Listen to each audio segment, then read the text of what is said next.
8 साल की सुकन्या सुबह उठते ही आंखें मलते हुए अपनी माँ के पास गई। उसकी माँ माया सोफे पर बैठकर टीवी देख रही थी। मम्मी, मुझे मैगी खानी है। हाँ, अभी बना देती हूँ। वैसे भी मैंने कुछ और बनाया नहीं, तेरे पापा गए हुए हैं अभी ऑफिस की ट्रिप के लिए बाहर, तो घर में मैं और तू ही तो है। ऐसा करती हूँ, दोनों के लिए वही बना देती हूँ, आसान है, जल्दी भी बन जाएगी। माया आलस के कारण जल्दी से मैगी बना देती है और खुद भी खाती है, साथ ही अपनी बेटी को भी खिलाती है। ज्यादातर उसका पति ट्रिप पर ही रहता, जिस कारण वो दोनों माँ बेटी ही घर में रहती और वो जल्दी में दोनों के लिए मैगी बना देती। ऐसे ही समय बीता और अब सुकन्या 22 साल की हो गई। मम्मी यार कहाँ हो? ओ गॉड, लगता है माँ पूजा में बैठ गई। मुझे तो कॉलेज के लिए लेट हो रहा है। एक काम करती हूँ, जल्दी से अपने लिए मैगी बना लेती हूँ। मेरी ऑल टाइम फेवरेट। सुकन्या रसोई में जाकर मैगी बनाने लगती है, लेकिन मैगी बनाते वक्त वो कुछ सब्जियां भी उसमें ऐड करने लगती है और सब्जी काटते हुए उसकी उंगली कट जाती है। आउच! मम्मी! उसकी आवाज सुनकर जल्दी से पूजा खत्म कर उसकी माँ माया बाहर आती है। अरे ये क्या, काट ली ना उंगली, ध्यान से काम नहीं कर सकती, रुक मैं अभी पट्टी लगा लेती हूँ। सुकन्या की माँ उसकी उंगली में पट्टी लगाती है, जिसके बाद वो उसे मैगी बना कर देती है। सुकन्या अपने माता पिता की इकलौती बेटी थी, इसलिए वो उससे ज्यादा रसोई का काम नहीं लेते थे। इसलिए सुकन्या को भी मैगी के अलावा कुछ और बनाना आता ही नहीं था।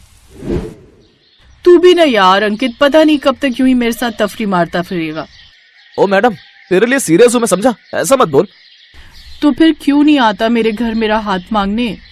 मैडम ऐसा है ना, पहले पढ़ाई पूरी कर लो और मेरी नौकरी लगने दो, तभी तो आ पाऊंगा ना। ऐसे ही समय बीतता है और अंकित की अच्छी नौकरी लग जाती है। वो मैगी बनाने वाली कंपनी में मैनेजर की पोस्ट पर लग जाता है।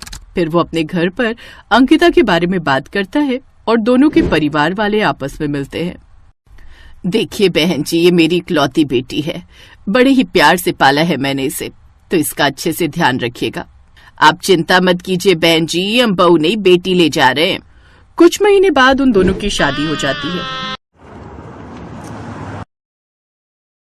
एक दिन, बहू जल्दी से मेरे लिए चाय बना दे, रोज तो अपने हाथों की पीती थी, आज से बहू के हाथों की पी लेती हूँ। जी माँ जी, मैं बस अभी बना कर लाई। सुकन्या जल्दी से रसोई में जाती है और चाय बना कर ले आती है। पीकर बताइए ना माँ जी कैसी बनी है। अरे रुक तो जा, गरम गरम पी लूं क्या, बहू है तू मेरी, ऑर्डर ना कर। सच ही कहते हैं लोग, ये सास तो सास ही होती है। आय हाय बहू, ये चाय बनाई है या काढ़ा? इतनी पत्ती कौन डालता है इसमें? इसे पीकर तो सर दर्द और बढ़ गया मेरा। तेरी माँ ने तुझे चाय बनाना भी नहीं सिखाया क्या? वो माँ जी, मैंने पहली बार बनाई है ना, इसलिए। कोई बात नहीं, मैं सीख जाऊंगी। उफ, पता नहीं क्या होगा आजकल की लड़कियों का, बताओ चाय तक बनानी नहीं आती। ओ मैडम, तू उसे क्या बोल रही है, तुझे खुद कौन सी आती है? ये सुनकर सुकन्या मुस्कुराने लगती है और ननद पैर पटक कर अंदर कमरे में चली जाती है। कुछ देर बाद सुकन्या सबके लिए नाश्ता बना कर ले आती है। वो सभी खाने की टेबल पर बैठते हैं तो सामने मैगी देख हैरान रह जाते हैं।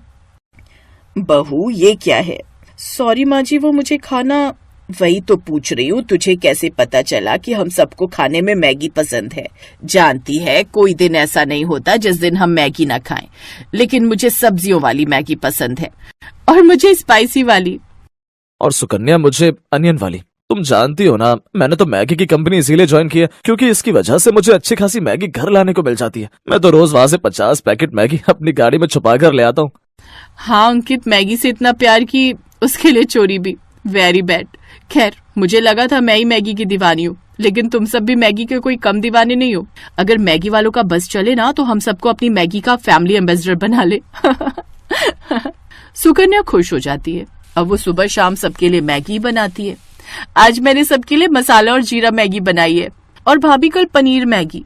हाँ, अब तुम सब फिक्र मत करो, अब मैं आ गई हूँ ना, तो अब तुम सब सुबह शाम बस मैगी ही खाओ। अब सभी घर वाले सुबह शाम बस मैगी ही खाते, यहाँ तक कि अगर कोई मेहमान भी आता तो उसे भी वही बनाकर खिलाते, जिस कारण मेहमान भी उनके घर आने से डरते। अरे ये क्या अंकित की माँ, ये बहू क्या पका कर ले आई, मैगी? हाँ आपको पता है, इसे भी हमारी तरह इसका बड़ा ही शौक है। सत्यानाश, सोचा था बहू आ गई है अब तो कुछ अच्छा खाने को मिलेगा, लेकिन नहीं, ये मुई भी बस ये केचुआ खाना ही जानती है। नहीं रहना मुझे यहाँ, मैं आज ही वापस जा रही हूँ, नहीं तो तुम लोग तो मुझे ये मैदा खिला खिला कर ही मार डालोगे। बुआ बिना देर के वहां से चली जाती है, लेकिन इन सब से उन सबको कोई फर्क नहीं पड़ता। इधर अभी भी वो सब मैगी खाना जारी रखते हैं। ऐसे ही समय बीतता है और एक दिन पता चलता है कि सुकन्या गर्भवती है। सच में मैं यानी कि पापा बनने वाला है। Wow, thank you so much जो तुमने मुझे इतनी अच्छी खुशखबरी सुनाई। You are the best. और मैं दादी। बहू, अब तू खुद का ध्यान रखना। घर के काम के लिए हम काम वाली लगवा लेंगे और खाने की तो कोई टेंशन ही नहीं है। मैगी तो खानी है सुबह शाम, वो तो हम में से कोई भी बना लेगा। नन्हे मेहमान के आने से घर में सब खुश थे। ऐसे 2 महीने बीत गए। घर में सभी सुकन्या का खूब ख्याल रखते, लेकिन उनमें एक ही बुरी आदत थी कि वो अभी भी मैगी खाना नहीं छोड़ते। और फिर एक रोज, माँ जी जल्दी आइए, शालू शालू। माँ, ये तो भाभी की आवाज है, चलो जल्दी। वो दोनों उसके कमरे में जाते हैं जहां वो पेट पकड़कर बैठी हुई थी। क्या हुआ बहू? माँ जी, पेट में दर्द हो रहा है और ब्लीडिंग भी। क्या? हे भगवान शालू, तू जल्दी से कैब बुक कर, इसे अस्पताल ले जाना होगा और अपने भाई को भी फोन कर दे। शालू जल्दी से गाड़ी बुक करती है, साथ ही अंकित को भी अस्पताल पहुंचने को कहती है। कुछ देर बाद वो अस्पताल पहुंचते हैं। चेकअप के बाद, आई एम सॉरी, लेकिन ज्यादा मैगी खाने की वजह से बच्चे के अंदर भी वही गया जिस कारण उसकी मौत हो गई। सुकन्या की बॉडी में भी मैदा खाकर वो इम्यूनिटी नहीं है कि बच्चा सरवाइव कर पाता। इसे तो इस वक्त फ्रूट्स और हरी हरी सब्जियां खानी चाहिए थी। आप जानते हैं ज्यादा मैगी या मैदा खाने की वजह से हमारी बॉडी को कितना नुकसान होता है, और ये मैदा हमारी आंतों में चिपक जाता है। इसीलिए महीने में 1-2 बार खाने में कोई बुराई नहीं, लेकिन रोज खाना यह आप सबकी सेहत के लिए भी खतरनाक हो सकता है। क्या मेरा बच्चा? नहीं डॉक्टर, ऐसा नहीं हो सकता। खुद को संभाल बेटा। सुकन्या को जब ये बात पता चली, वो तो जैसे खामोशी हो गई। मैगी खाने की सजा उसे ऐसी मिलेगी उसने कभी नहीं सोचा था। उस दिन के बाद पूरे परिवार ने मैगी खाना छोड़ दिया। अब वो सब हरी सब्जियां और रोटी ही खाते। अंकुर ने भी मैगी लाना बंद कर दिया। ऐसे ही कुछ महीने बीत गए और अब सुकन्या फिर से प्रेग्नेंट हुई, लेकिन इस बार वो कोई रिस्क नहीं लेना चाहती थी, इसलिए उसने खुद का अच्छे से ध्यान रखा। साथ ही ससुराल वालों ने भी उसका खूब ध्यान रखा और हेल्दी चीजें खाने का नतीजा ये हुआ कि उसने एक साथ 2 जुड़वा बेटा बेटी को जन्म दिया। अब उनका परिवार पूरा हुआ और अब वो सब साथ में खुशी खुशी रहने लगे।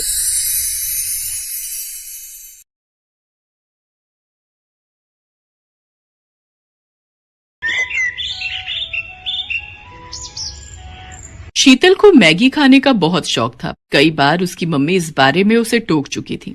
शीतल, क्या बना रही हो बेटा? आपको पता तो है मम्मी, जब मैं किचन में होती हूँ तो मैगी के सिवा कुछ बनाना पसंद नहीं करती। बस भूख लगी थी बहुत जोरों की, तो मैंने सोचा मैगी ही बना लूं। शीतल बेटा, कभी कभी मैगी खाना ठीक है, पर इतना ज्यादा किसी चीज का आदी नहीं बनते हैं।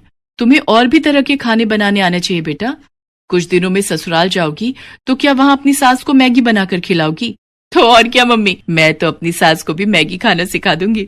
शीतल ने अपनी मम्मी की बात को अनसुना कर दिया और फिर कुछ दिनों बाद शीतल की शादी सौरभ नाम के लड़के से हो जाती है। शीतल की सास नई बहू के आने से बहुत खुश थी। क्या बात है उर्मिला जी, नई बहू के हाथ का क्या खिला रही हो? आज तो बहू का दिन है, वो जो भी अपनी पसंद से खिलाएगी वो खा लेंगे। क्यों अनीता जी? जाओ बहू, मेहमानों के लिए कुछ अच्छा बना कर ले आओ।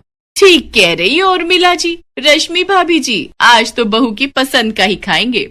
मोहल्ले की औरतें नई बहू की मुंह दिखाई के लिए आई हुई थी। उर्मिला के कहने पर शीतल रसोई में तो चली जाती है, पर उसे तो सिर्फ मैगी बनानी आती थी। मुझे तो सिर्फ मैगी बनानी आती है, अब मैं मैगी लेने के लिए किसको भेजूं? हाँ, ये ठीक रहेगा। रामू भैया, आपके पड़ोस में कोई दुकान होगी, वहां से मैं आपको पैसे देती हूँ, आप मुझे मैगी के पैकेट ला दोगे? पर बहुरानी, यहाँ पर तो कोई भी मैगी नहीं खाता। आप मैगी किसके लिए मंगवा रही हो? क्या? यहाँ पर कोई मैगी नहीं खाता?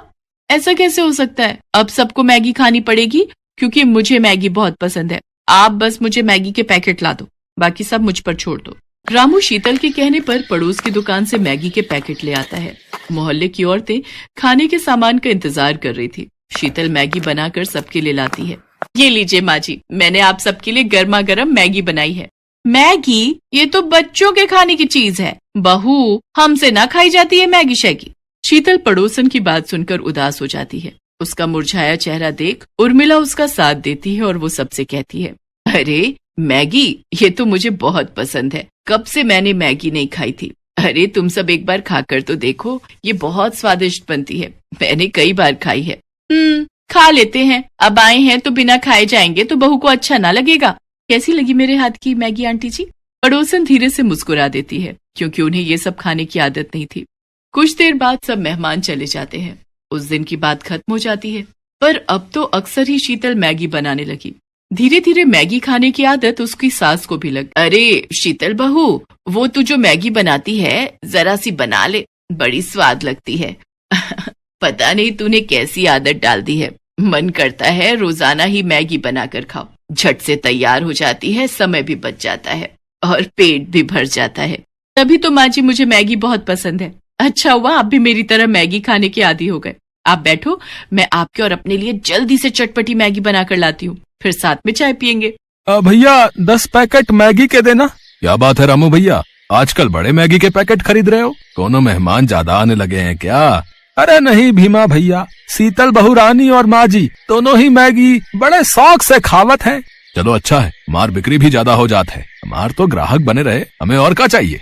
उर्मिला और शीतल की मैगी खाने की आदत दिन पर दिन बढ़ती जा रही थी और ये देखकर सौरभ और उसके पापा भी गुस्सा करने लगे। पापा, इन दोनों की मैगी खाने की आदत कितनी बढ़ गई है। क्या करें बेटा, दोनों ही नहीं समझती हैं। जब देखो तब घर में मैगी बनती रहती है, बस हो गया। इन दोनों को कौन समझाए कि मैगी खाना बुरी बात नहीं है, पर हद से ज्यादा किसी भी चीज की आदत शरीर को नुकसान पहुंचाती है। पापा, माँ जी के पेट में बहुत तेज दर्द हो रहा है। क्या उर्मिला, क्या हुआ? अभी कुछ देर पहले तो तुम ठीक थी। पापा चिंता मत करो, मम्मी को मैं डॉक्टर के पास ले जाता हूँ। सौरभ अपनी मम्मी को डॉक्टर के पास ले जाता है। आपकी माताजी ने आज सुबह क्या खाया था? डॉक्टर, मैंने मैगी खाई थी। अच्छा, एक बार अल्ट्रासाउंड करना पड़ेगा, तभी पता चल सकता है कि क्या परेशानी है। बाकी मैं ये दर्द की दवाइयां दे रहा हूँ, आप इसे ले लेना, इससे आराम आ जाएगा। फिर अल्ट्रासाउंड की रिपोर्ट के बाद ही हम आगे का इलाज शुरू करेंगे। डॉक्टर उर्मिला को दर्द की दवाई दे देता है। अगले दिन उर्मिला की अल्ट्रासाउंड की रिपोर्ट आती है, जिसमें पता चलता है कि उर्मिला का लीवर बढ़ गया है और उसमें सूजन है, जिसका मुख्य कारण मैदे का ज्यादा सेवन है।